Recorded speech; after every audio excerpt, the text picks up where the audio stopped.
Sona, Sarah, and Siaka are colorful fish and beautiful friends. They are living in a beautiful river in the world. The sky is clear and full of a beautiful bird. Look at this frog.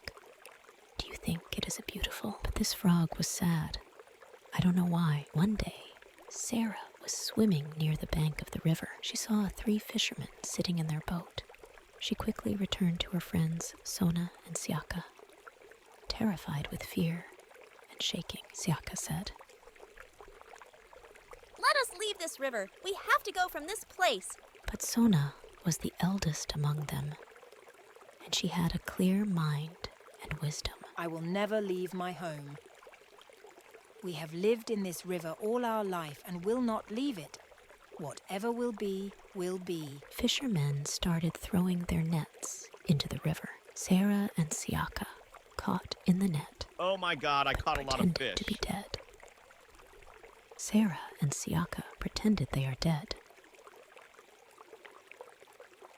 The fisherman thought they were dead, so he returned them to the river. Cooperation with the group saves many things in your life. Once upon a time, there was a king lived with his beloved wife and their 4 daughters in happiness. Days of happiness filled the king's palace, where the beloved wife cared for the home with love and care. While the king worked diligently to care for his people and provide for their well-being, the 4 daughters lived happily and comfortably, playing and learning, feeling safe under the care of their parents. They spent their time together in the palace gardens, enjoying games and fun and celebrating special occasions together. Mealtimes were filled with laughter and friendly conversations as they exchanged news and stories. The king and his wife had built a strong and sturdy relationship, supporting each other and sharing in all aspects of life. They shared dreams and aspirations, working together to achieve them for the sake of their family and their people. Love and respect prevailed in their relationship, always setting an example for their 4 daughters of what love, family, and solidarity mean. Additionally, the 4 daughters lived happily and joyfully, growing and developing under the care of their loving parents. They felt safe and loved, learning the values of hard work, friendship, and responsibility from their parents. This is how they lived in happiness and contentment before the witch appeared and turned their lives upside down.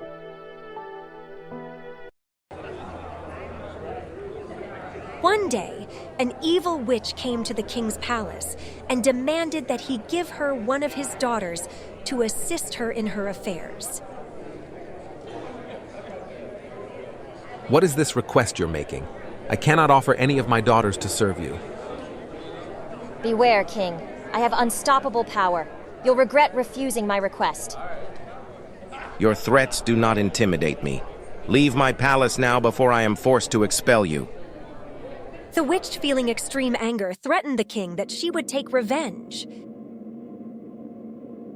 I will take revenge, O King. I will show you what I can do. I will make you regret rejecting my request. The king ordered his soldiers to remove the witch from the palace and cast her away. The king gathered with his daughters and his wife and said to them, I must relocate you from this palace to protect you. Why must we leave our palace?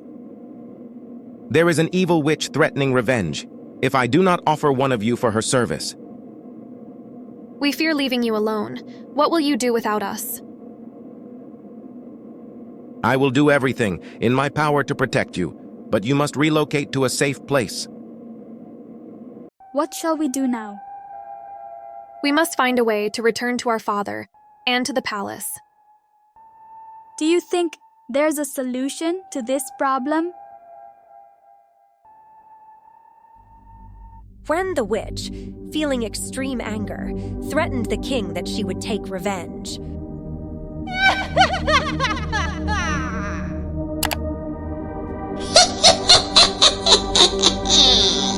She transformed his beautiful daughter into a mermaid, a creature with the upper body of a woman and the lower body of a fish, and sent her to live deep in the seas, far away from her mother and father.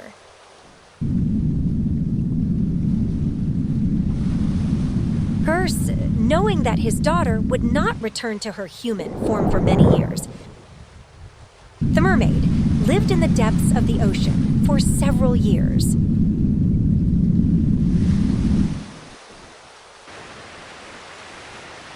One day, a fisherman cast his net and caught her.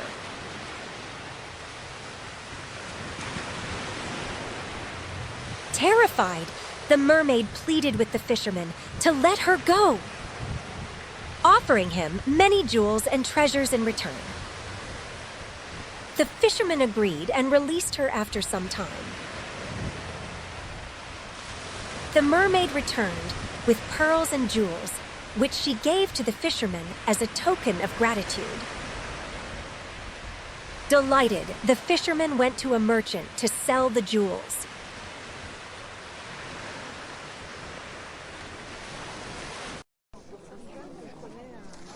Good morning, fisherman. I heard you have some jewels to sell. May I inquire about them?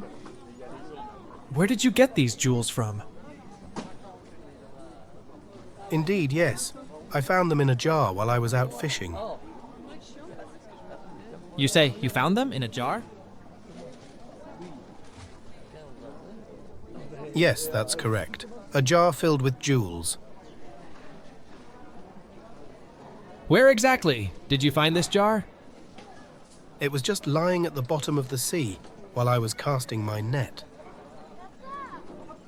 That sounds rather unusual. Are you sure you're telling me the truth? I swear by all that's true, sir.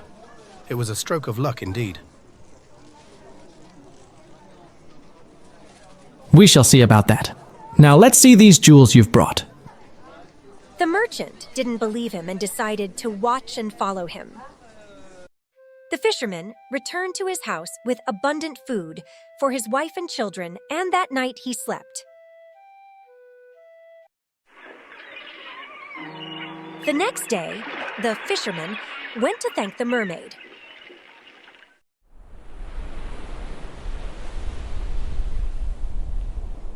Good morning, beautiful mermaid.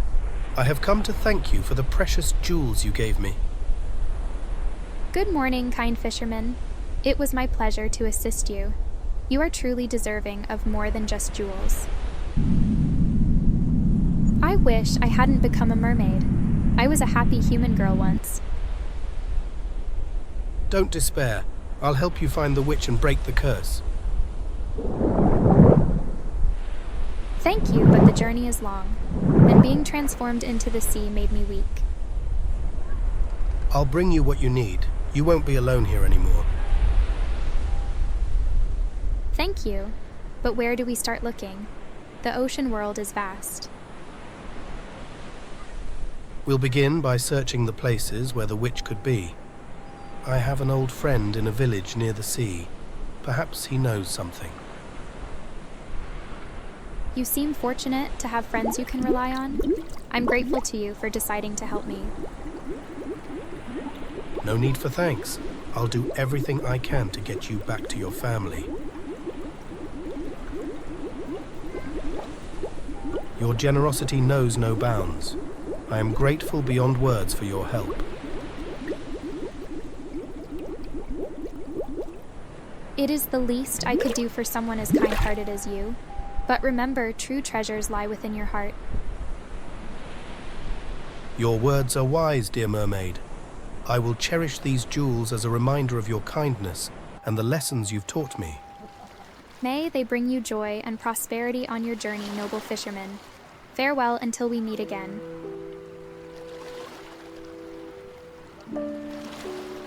When the fisherman went to see the mermaid, the merchant was following him, and from afar he saw the mermaid talking to the fisherman. So he knew where the fisherman got the jewels from. When the fisherman was gone, the merchant got on the boat and saw the mermaid and said to her, Mermaid, I'm here to tell you that I won't leave until you give me the jewels I want. You know I won't leave this place until I get them. I'm sorry, but I've already told you that I can't fulfill your request. The jewels are not yours, and they will never be yours, matter what you do. Don't make me angry, Mermaid. You know I can do a lot if I want to.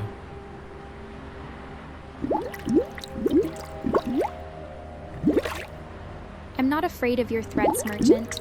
I won't allow you to harm the fisherman or exploit your power against me.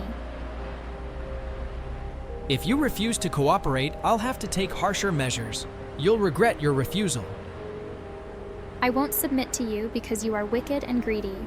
Do as you please, you'll never be able to break my will.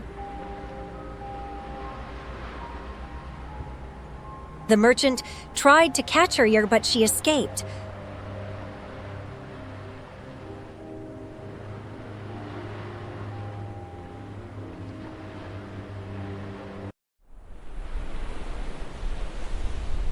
The fisherman, with the help of his friend, managed to capture the evil witch, arrest her.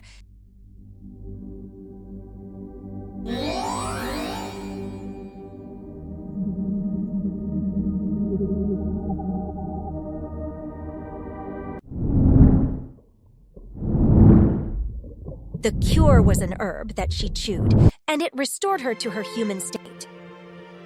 As the mermaid returned to her natural form after consuming the plant, something miraculous happened. She transformed back into a beautiful girl with 2 feet like other girls.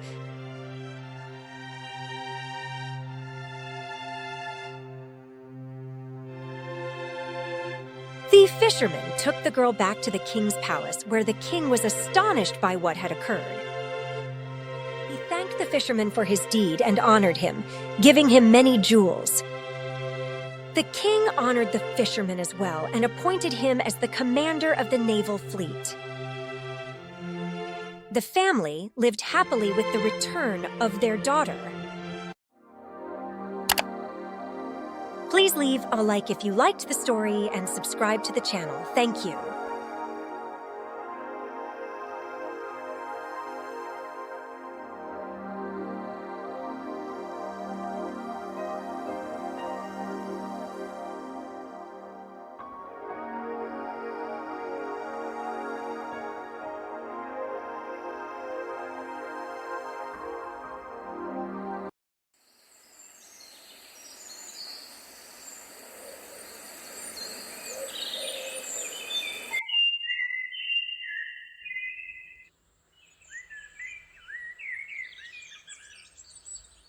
Once upon a time, in a quaint village surrounded by dense woods, lived a sweet little girl named Layla.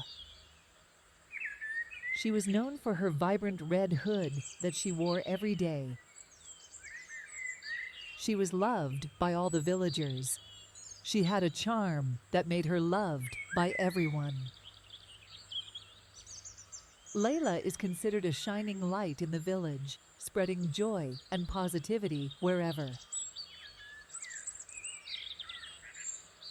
One day, Layla's mother asked her to visit her grandmother, who lived on the other side of the forest. I prepared this basket of goodies for your grandmother, and stay on the path. Don't talk to strangers, Layla. My beloved child, put on your red coat and take the basket of goodies for your grandmother. I heard that she is sick and needs someone to take care of her during her illness. After Layla put on her red hood, she was excitedly heading to the door. Her mother stopped her and said, Remember, Layla, stay on your path and don't talk to strangers. Don't worry, Mom, I'll be fine.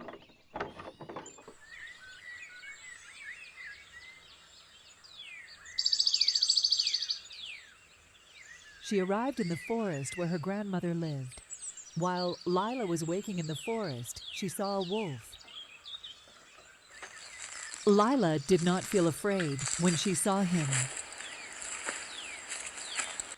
She was a child who only knew love. She didn't understand the meaning of this creature's malice. The wolf approached Layla. What's your name, little one? My name is Layla, and the villagers call me Little Red Riding Hood. Where are you going, Layla, at this early time of the day? I'm going to see my sick grandmother, and I brought for her a basket of goodies. This is beautiful, Layla. What an obedient girl you are. Layla did not feel, for a moment, the deception of this wolf.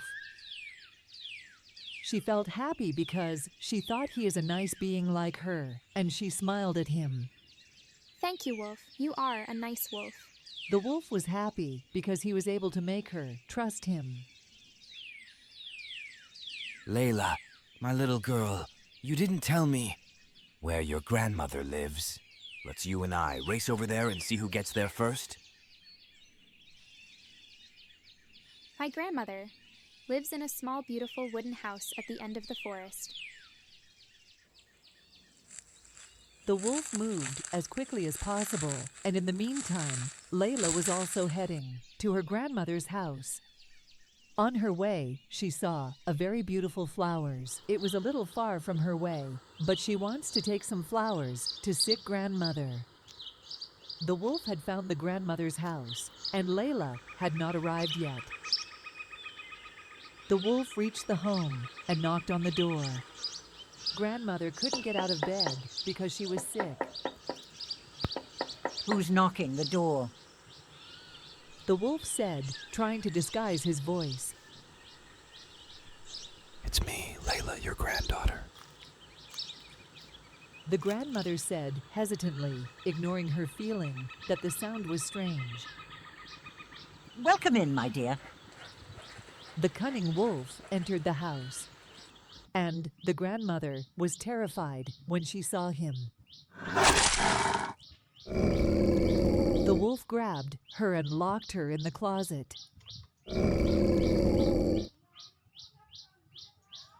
Layla arrived at her grandmother's house, and she was excited to share the goodies, and she was happy with the beautiful flowers she had picked for her grandmother.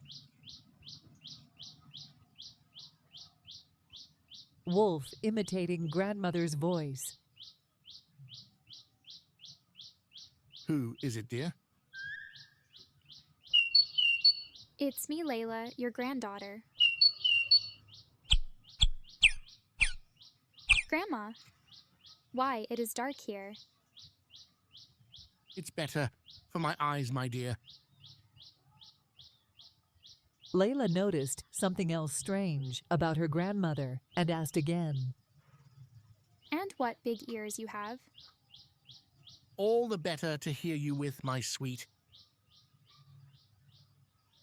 And what big eyes you have. All the better to see you with me, my dear. Grandma, why has your mouth become so big? All the better to eat you with them. At that moment, Layla realized the truth. With a swift move, she pulled off the wolf's disguise, revealing the cunning creature beneath. Screaming, Layla rushed out of the house. Nearby woodcutters, hearing her cries, came to her aid. Together, they chased the wolf away, ensuring Layla's safety. Until she found it in the closet, the woodcutter helped her take it out of the closet. Layla hugged her grandmother. She feels guilty because she didn't listen to her mother's. You must always listen to your mother's words, Layla. I promise you, Grandma, that will not happen again.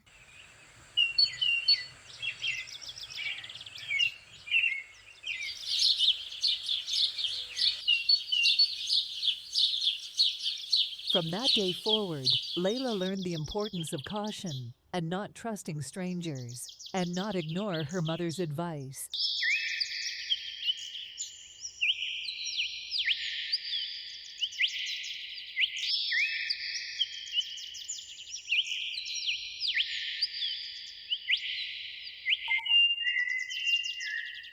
Once upon a time, in a big green forest lived a mighty lion.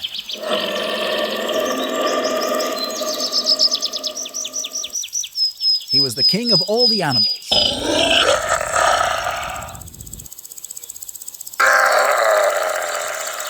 The lion was strong and powerful, and he knew that everyone in the forest was afraid of him. What is this disturbance in my kingdom?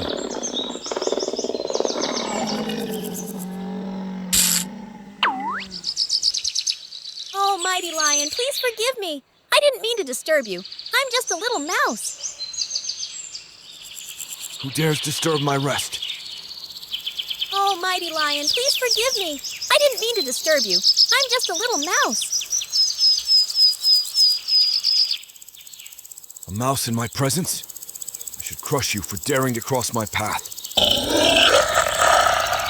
Please, please, noble lion. I'm just a tiny creature. I didn't think I could harm a big lion like you. Small or not, you should watch where you're going. Oh, please, noble lion, spare me. I'm just trying to enjoy the day. Enjoy the day? In my kingdom? Explain yourself, little one. I was playing and didn't realize I was near your resting place. I'm sorry if I've offended you, great lion, and strong. You're right. I am much stronger than you. But today I will let you go. You may be small, but you've made me laugh. Thank you, noble lion. I promise that someday I will help you, and you'll see that even small creatures can do great things. Ha ha ha! You, a tiny mouse, doing something great for the mighty lion? That's amusing. Very well, little one, I'll spare your life. But remember, a promise is a promise. Thank you, noble lion. You won't regret it.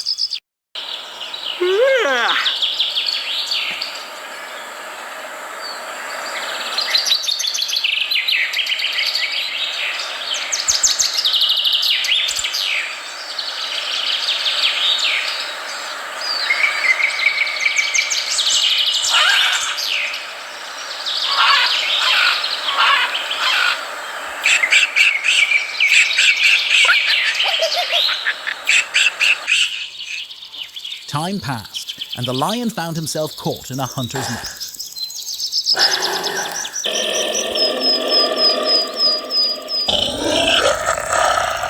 He roared and struggled, but he couldn't break free. The little mouse heard the lion's cries and rushed to the scene. Don't worry, my friend. I promised I'd help you. Can a tiny mouse like you really free me? Size doesn't matter when you have a big heart. With its tiny teeth, the mouse successfully nibbled and chewed the net's ropes until the lion was finally free. I never thought a small friend like you could save me. Thank you. I may be small, but I promise one day I will repay your kindness. I'll do something great for you. And always remember, even the smallest can make a big difference. The moral of the story: kindness and compassion, regardless of one's size or stature, can forge unexpected friendships and lead to mutual help and cooperation.